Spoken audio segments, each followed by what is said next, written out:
Hi. Hi. അഞ്ചാമേതയുടെ വിശേഷിച്ച് എന്താണ് ഒരു ടാഗ്ലൈൻ എങ്ങനെയാണ് പടത്തിൻ്റെ? അഞ്ചാമേതം ദ റെവല്യൂഷൻ ബിഗിൻസ്, അതാണല്ലോ ടാഗ്ലൈൻ. ഇപ്പം എന്താണ് ഇപ്പം രണ്ടുപേരും പറഞ്ഞ രാഷ്ട്രീയം തന്നെയാണ് അതിനകത്ത് മെയിൻ വിഷയം എന്ന് പറയുന്നത്. എന്താണ് അതിനെക്കുറിച്ച് ചേട്ടൻ?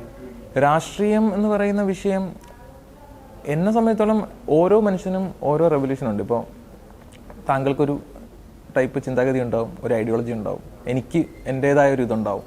ഇതിലെ സ്ക്രിപ്റ്റ് റൈറ്ററിനും അതുപോലെ തന്നെ ഡയറക്ടറിനും അവർക്ക് എന്താണോ പറയേണ്ട, അല്ലെങ്കിൽ ഒരു ഐഡിയോളജി, ഒരു സബ്ജക്റ്റിനെ കുറിച്ച് അവർ എടുക്കുന്ന ഒരു സബ്ജക്റ്റിനെ കുറിച്ച് എന്താണോ അവർക്ക് പറയാനുള്ളത് അത് അവർ പറയാൻ ശ്രമിച്ചു എന്നുള്ളതാണ് ഈ സിനിമ. ചിലപ്പോൾ ചിലർക്കത് പൊളിറ്റിക്കലായിട്ട് തോന്നാം, ചിലർക്ക് പേഴ്സണലായിട്ട് തോന്നാം, ചിലർക്കൊരു കമ്മ്യൂണിറ്റിയിലേക്ക് മാത്രം ചുരുങ്ങുന്ന ഒരു വിഷയമായിട്ട് തോന്നാം.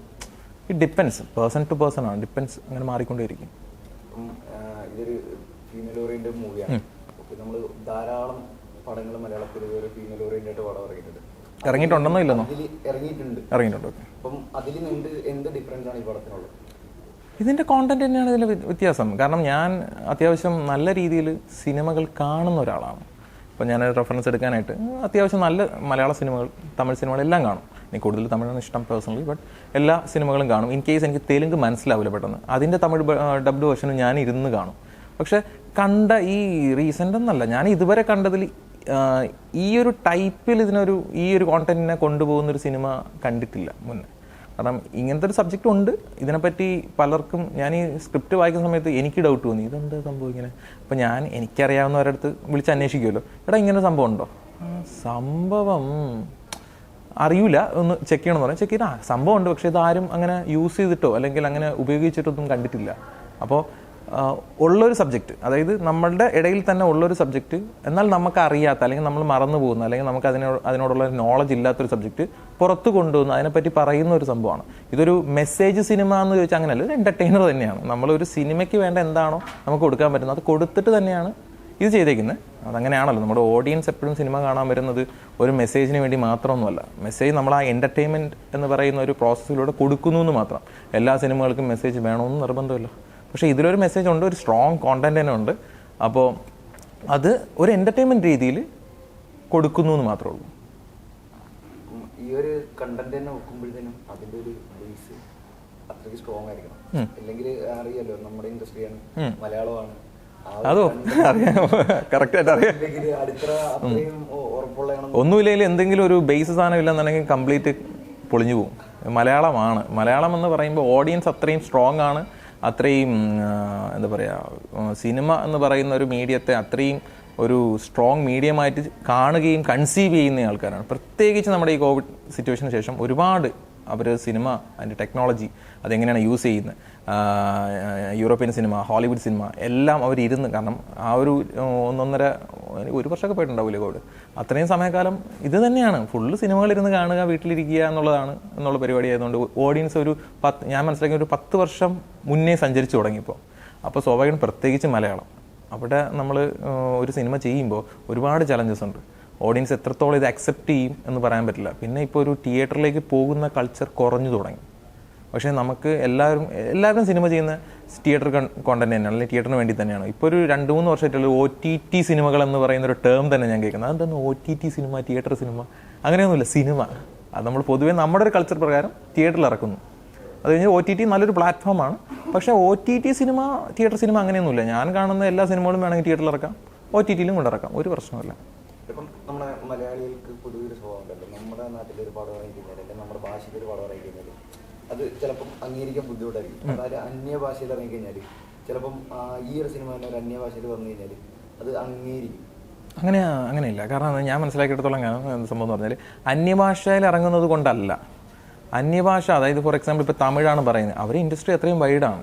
അപ്പോൾ അവരൊരു സോങ് ചിത്രീകരിക്കാൻ ചിലപ്പോൾ സ്വിറ്റ്സർലാൻഡിൽ പോയി ചിത്രീകരിച്ചെന്നിരിക്കാം. അപ്പോൾ കാണുമ്പോൾ കണ്ണിനൊരു കുളിർമ, രസമുണ്ട്, അവർ കൺസീവ് ചെയ്യുന്ന രീതി വേറെയാണ്. ഓൾറെഡി നമ്മുടെ മൈൻഡിലുണ്ട് തമിഴ് സിനിമ ഇങ്ങനെയൊക്കെയാണ്, മലയാള സിനിമ ഇങ്ങനെയൊക്കെയാണ്. കാരണം മലയാളത്തിന് അത്രയും ബഡ്ജറ്റ് ഇല്ലല്ലോ, ചെറിയൊരു ഇൻഡസ്ട്രിയിൽ. തമിഴ് സിനിമകളൊക്കെ എടുത്തു കഴിഞ്ഞാൽ എവിടെ ഓടും? ലൈക്ക് തമിഴ്നാട്ടിൽ ഓടുന്നു, കർണാടകയിൽ ഓടുന്നു, തെലങ്കാനയിൽ ഓടുന്നു, ഡബ് ചെയ്ത ഹോളിവുഡിലോടും, മലയാളത്തിലോടും, സിംഗപ്പൂരോടും, മലേഷ്യയോടും, ശ്രീലങ്കയിലോടും, എല്ലായിടത്തും ഓടും. ഈ മലയാള സിനിമകൾ മലയാളത്തിൽ അല്ലെങ്കിൽ കേരളത്തിൽ മാത്രമേ അങ്ങനെ ഓടാറുള്ളൂ. പിന്നെ ചില സിനിമകൾ മാത്രമാണ് മറ്റ് എന്താ പറയുക സ്റ്റേറ്റ്സിൽ കൊണ്ടുപോയി ചില സിനിമകൾ ഓടുന്നുള്ളൂ. ഇൻഡസ്ട്രി നിൽക്കുന്ന ഒരു ലെവലുണ്ട്. അതുകൊണ്ട് മലയാള സിനിമകളിൽ മലയാളം ഓഡിയൻസ് തന്നെയാണ് മെയിൻ. അപ്പോൾ പക്ഷേ ഈ പറഞ്ഞല്ലോ എല്ലാ സിനിമകളും എല്ലാവരെയും തൃപ്തിപ്പെടുത്താൻ പറ്റില്ല. നത്തിങ് ഈസ് പെർഫെക്റ്റ് എന്ന് പറയുമ്പോൾ എല്ലാ സിനിമകളും എല്ലാവരെയും തൃപ്തിപ്പെടുത്താൻ പറ്റില്ല. ഓരോ സിനിമയ്ക്കും ഓരോ ടാർഗറ്റ് ഓഡിയൻസ് ഉണ്ട്. അവർ തൃപ്തിപ്പെടും. അവർ തൃപ്തിപ്പെട്ടില്ലെങ്കിൽ പടം കയ്യിൽ നിന്ന് പോകും. നമ്മുടെ സിനിമയിലേക്ക് തന്നെ ബാക്ക് വരികയാണെങ്കിൽ നമുക്ക് ഏതുതരം പ്രേക്ഷകരെയായിരിക്കും കൂടുതൽ ഇമ്പ്രസ് ചെയ്യാൻ പറ്റുന്നത്? ഇല്ല, ഈ സബ്ജക്റ്റിനൊരു റെലവൻസ് ഉണ്ട് ആക്ച്വലി. പക്ഷേ ഓഡിയൻസ് എങ്ങനെ എടുക്കും നമുക്ക് പറയാനില്ല, ഇപ്പം പറയാൻ പറ്റില്ല. പക്ഷേ റെലവൻസ് ഉള്ള സബ്ജക്റ്റാണ്. അതിപ്പോൾ ഒരു ഇതിപ്പോൾ എങ്ങനെ പറഞ്ഞുതരാം, ഞാൻ ഫുള്ള് കഥ പറയേണ്ടി വരും അങ്ങനെയാണെങ്കിൽ. പക്ഷേ ഞാൻ കഴിഞ്ഞ ഒരാഴ്ച കൂടെ എൻ്റെ പേഴ്സണൽ ലൈഫിൽ ഞാൻ കണ്ട ഒരു സബ്ജക്റ്റ് ഇതുമായിട്ട് മാച്ച് ചെയ്യുന്നുണ്ട്. പേഴ്സണൽ ലൈഫിൽ ജസ്റ്റ് കണ്ടതാണ്. പേഴ്സണൽ ലൈഫ് എന്ന് പറഞ്ഞാൽ എൻ്റെ പേഴ്സണലല്ല, ഞാൻ എന്താ പറയുക, എൻ്റെ ഒരു പേഴ്സണൽ എക്സ്പീരിയൻസ് എന്ന് പറയാം. വേറൊരു ആൾക്കാരുടെ 2 പേരുടെ ഒരു ലൈഫ് ഇതുമായിട്ട് നല്ല സാമ്യമുണ്ട്. നല്ല സാമ്യം എന്ന് പറഞ്ഞാൽ ഒരു രക്ഷയിലെ സമയം. അപ്പം ആ ഒരു കോണ്ടന്റ് ഈ ഒരു കോണ്ടന്റ് നോക്കുമ്പോഴത്തേക്ക് റെലവൻ്റ് ആയിട്ടുള്ള സബ്ജക്റ്റാണ്. പക്ഷേ ഇതിനോടുള്ള നോളജ് എത്രത്തോളം ഉണ്ട് എന്ന് എനിക്കറിയില്ല. പക്ഷേ ഈ സിനിമ കണ്ടു കഴിഞ്ഞാൽ ഇല്ലാത്തവർക്ക് അതിൻ്റെ നോളജ് കിട്ടും. അപ്പോൾ എബോവ് 40 ഉള്ളവർക്ക് കാണാം, എബോവ് 20 ഉള്ളവർക്ക് കാണാം, ഈവൻ കുട്ടികൾക്ക് കാണാം. അങ്ങനെയാണ് ഈ സിനിമ കൺസീവ് ചെയ്തിരിക്കുന്നത്. ഇന്ന ആൾക്കാർക്ക് മാത്രമേ കാണാവൂ അങ്ങനെയൊന്നുമില്ല. നമ്മുടെ 5ാം വേദ കാണാൻ വരുന്ന പ്രേക്ഷകരുടെ എന്താണ് പറയാനുള്ളത്? ഇതൊരു ഞാൻ മനസ്സിലാക്കിയെടുത്തോളം ഒരു ക്ലാസിക് ടച്ചിലാണ് ഈ പടം ചെയ്തേക്കുന്നത്. കുറച്ച് നമ്മൾ ആ ഒരു പഴയകാല രീതിയിൽ പിടിച്ചിട്ട് ഒരു ക്ലാസിക് ഐറ്റം കൊടുക്കുക എന്നുള്ളതാണ്. എന്നാൽ എൻ്റർടൈനറാണ്. അങ്ങനെയാണ് ഇത് കൺസീവ് ചെയ്തേക്കുന്ന രീതി. അപ്പോൾ അങ്ങനത്തെ സിനിമകൾ എന്ന് പറയുമ്പോൾ ഈ എന്താ പറയുക, പറന്നു പോകുന്ന സിനിമകളല്ല, ഇരുത്തി പറഞ്ഞ് മനസ്സിലാക്കി പോകുന്ന സിനിമകളാണ് ഇത്. അപ്പോൾ ആ ഒരു രീതിയിലേക്ക് ആ ഒരു രീതിയിലേക്കുള്ളൊരു കോണ്ടന്റും അതുപോലെ തന്നെ അതിനെ എന്താ പറയുക അങ്ങനെ കൺസീവ് ചെയ്തിരിക്കുന്നത്. എന്ന് പറഞ്ഞാൽ ഞാൻ പറഞ്ഞതിൻ്റെ അർത്ഥം വളച്ചൊടിക്കരുത്, ബോറാവുന്നല്ല, ഇരുന്നിവിടെ സമയം ലാഗാവുന്നല്ല ഉദ്ദേശിക്കുന്നത്. പക്ഷെ ഒരു ക്ലാസിക് ടച്ചിൽ പോകുന്നൊരു പടമായിരിക്കും മോസ്റ്റ്ലി. എന്നാൽ ഇതിലെല്ലാ എലമെൻസും വരുന്നുണ്ട്. നിങ്ങൾക്കിപ്പോൾ കൊമേഴ്ഷ്യലി എന്ന് പറയുമ്പോൾ പൊതുവെ മലയാളികൾ പെട്ടെന്ന് പറയാം, അല്ലെങ്കിൽ മലയാളി ഓഡിയൻസ് സോങ്സ്, ഫൈറ്റ്സ് അതൊക്കെയാണ് ഉദ്ദേശിക്കുന്നത്. അതും ഇതിനകത്തുണ്ട്. എന്നാൽ പറയേണ്ട സബ്ജക്റ്റ് കൃത്യമായി ഓരോ സീൻ ബൈ സീൻ പറയണം. അല്ലാതെ കുറച്ചു നേരം പറഞ്ഞിട്ട് പിന്നെ വേറെ എന്തെങ്കിലുമൊക്കെ കാണിച്ചിട്ട് പിന്നെ മറ്റേ ക്ലൈമാക്സിലേക്ക് എത്തുമ്പോൾ വീണ്ടും അത് കൊണ്ടുവന്നിട്ട് അപ്പോൾ അതിൻ്റെ ഒരു കണക്ഷൻ പോകും. അപ്പോൾ ഈ തുടക്കം തൊട്ട് എൻഡ് വരെ ഈ സബ്ജക്റ്റ് ഇതിനകത്ത് വെച്ചിട്ടുണ്ട്. ഒരിക്കലും ഇതിനെ മാറ്റിയിട്ടില്ല. സബ്ജക്റ്റ് ഇടയ്ക്ക് മാറ്റിയിട്ട് പിന്നെ നമുക്ക് കൊമേഴ്ഷ്യലൈസ് ചെയ്യണമെന്ന് വെച്ചിട്ട് കുറേ സീൻസ് ആഡ് ചെയ്യുക, കുറേ സോങ്സ് കയറ്റുക, ഫൈറ്റ് കയറ്റുക, അങ്ങനെയില്ല. എല്ലാ സീൻസിലും ഈ സബ്ജക്റ്റുമായിട്ട് ബന്ധപ്പെട്ട് തന്നെയാണ് പോയിരിക്കുന്നത്. ആ ഒരു കണക്ഷൻ എപ്പോഴും ഉണ്ടാവും. ഒരു ലീനിയർ ടൈപ്പ് മൂവിയാണ്. തുടക്കം മുതൽ നമുക്ക് കഥ എന്താണെന്ന് വ്യക്തമാക്കി തരുന്ന ഒരു പടം തന്നെ. ഫസ്റ്റ് സീൻ സ്റ്റാർട്ട് ചെയ്യുന്ന തൊട്ട് കോണ്ടന്റിലേക്ക് നമ്മൾ എൻ്റർ ആണ്. അത്രയും ഒരു കൈൻഡ് ഓഫ് സീനാണ്. എനിക്കത് പറയാനുള്ള ഇതില്ല. ആക്ച്വലി ഒരു കാര്യം ഞാൻ പറയാം, അത് എൻ്റെ സീനാണ്.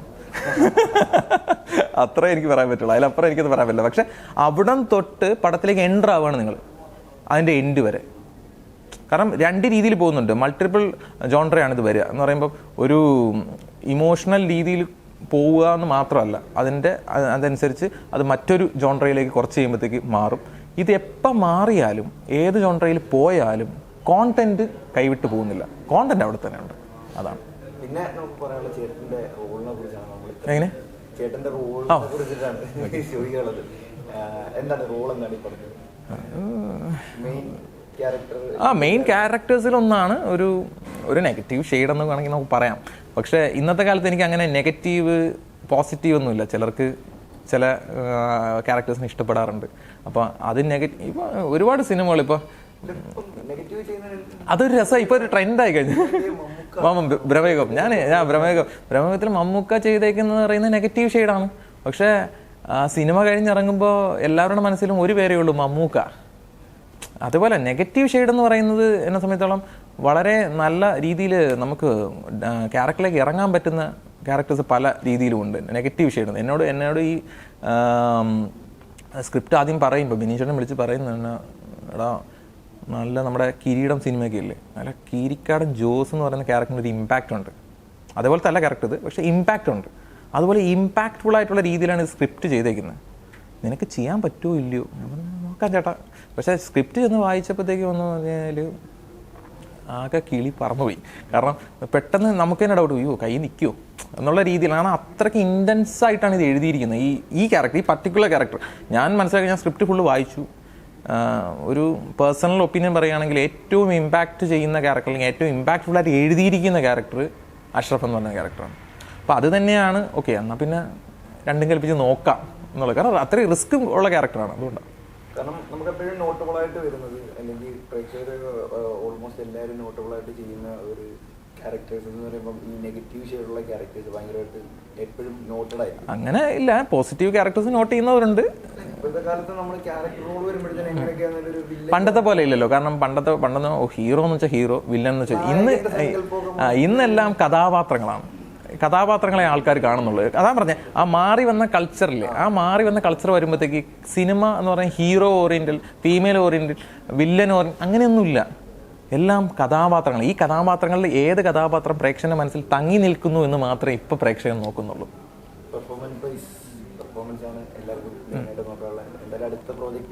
അടുത്ത് ഞാൻ 0.8 എന്ന് പറഞ്ഞിട്ടൊരു പ്രോജക്റ്റ് ഉണ്ട്. അപ്പോൾ അത് ഷൂട്ട് കംപ്ലീറ്റ്ലി കഴിഞ്ഞു. നമ്മൾ പാക്കപ്പ് ചെയ്ത് നമ്മൾ അതിൻ്റെ പോസ്റ്റ് പ്രൊഡക്ഷൻ വർക്കിലാണ്. അതിന് 2 പ്രോജക്റ്റ് ഇൻ ടോക്കാണ്. ഉടനെ സ്റ്റാർട്ട് ചെയ്യും. അതിനെപ്പറ്റി കൂടുതൽ പറയാനുള്ള ഒരു സംഭവം എനിക്കിപ്പോൾ ഇല്ലാത്തതുകൊണ്ടാണ്, പറയണമെന്ന് ആഗ്രഹമുണ്ട്. നമ്മുടെ പടം കാണാൻ വരുന്ന പ്രേക്ഷകരോട് ഇത് എന്താ പറയുക, ഒരു സിനിമ നമ്മൾ പറയാൻ ഉദ്ദേശിച്ച ഒരു കോണ്ടന്റ് വരുന്നൊരു സിനിമയാണ് ഇത്. വർക്കൗട്ട് ആവണമെങ്കിൽ നിങ്ങൾ ആ സിനിമ ആദ്യം കാണുക. കണ്ടു കഴിഞ്ഞാൽ നമുക്ക് സിനിമ എങ്ങനെയുണ്ട്, അല്ലെങ്കിൽ നമുക്ക് വർക്കാവുന്നുണ്ടോ ഇല്ലയോ എന്ന് പറയാൻ പറ്റുള്ളൂ. ഇപ്പോൾ സിനിമ നമ്മൾ തിയേറ്ററിൽ പോയി കാണാത്തിടത്തോളം കാലം നമുക്ക് എത്രത്തോളം ഇത് വർക്കാവും എന്ന് പറയാൻ പറ്റില്ല. പക്ഷേ വർക്കാകും, കണക്റ്റ് ആവാനുള്ള ചാൻസ് വളരെ കൂടുതലുള്ള സിനിമയാണ്. കാരണം ഞാൻ പറഞ്ഞത് സബ്ജക്റ്റാണ് ഇതിൽ ഹീറോ, വേറെ ആരുമല്ല. ഇതിൻ്റെ കോണ്ടന്റ് ഒരു ഫ്രഷ്നെസ് ഉള്ള ഒരു കോണ്ടന്റാണ്. അപ്പോൾ അത് കൺസീവ് ചെയ്യുന്ന ഒരു പ്രത്യേക രീതിയുമുണ്ട്. ഞാൻ പറഞ്ഞ ഒരു ക്ലാസിക് ടച്ചിൽ കൺസീവ് ചെയ്തിട്ടുണ്ട്. അപ്പോൾ അത് കാണുമ്പോഴേ അതിൻ്റെ ഒരു ഇമ്പാക്റ്റ് മനസ്സിലാവുള്ളൂ. ഒന്ന് ശ്രദ്ധിച്ചിരുന്നാൽ, ഒരു 5 മിനിറ്റ് ശ്രദ്ധിച്ചിരുന്നാൽ നമ്മൾ ആ സബ്ജക്റ്റിലേക്ക് ഇറങ്ങും. 5 മിനിറ്റ് ഒന്ന് ശ്രദ്ധിച്ചിരിക്കണം. അപ്പോൾ ഞാൻ പറയാം, first from the beginning, first scene തൊട്ട് ഈ സ്റ്റോറി ലൈനിലേക്ക് അങ്ങ് കയറുകയാണ്. അല്ലാതെ കുറച്ച് എല്ലാവരും ഇൻട്രോ പറ്റി ഇന്ന ക്യാരക്ടർ, ഇന്നവർക്ക് ഫ്രണ്ട്സ്, അങ്ങനെയല്ല. ഫസ്റ്റ് സീൻ തൊട്ട് സ്റ്റോറിയിൽ സ്റ്റാർട്ടിങ് ആണ്, എൻട്രിയാണ്. അല്ലാതെ ഒരു ക്യാരക്ടറിനെ ഇൻട്രൊഡ്യൂസ് ചെയ്യുക, അല്ലെങ്കിൽ ഒരു ക്യാരക്ടറിൻ്റെ പശ്ചാത്തലം പറഞ്ഞ് മനസ്സിലാക്കുക, അങ്ങനെയൊന്നുമില്ല. അതൊക്കെ നടക്കുന്നുണ്ട് സ്റ്റോറി ലൈനിൽ കൂടെ പോകുമ്പോൾ. അതിന് വേണ്ടി സീൻസ് ഇല്ല, അങ്ങനെയാണ്. Thank you. നല്ലൊരു ഹിറ്റ് ആവട്ടെ. അതാണല്ലോ പ്രതീക്ഷ. ഇത്രയും വർക്ക് ചെയ്തു അതിനാണല്ലോ.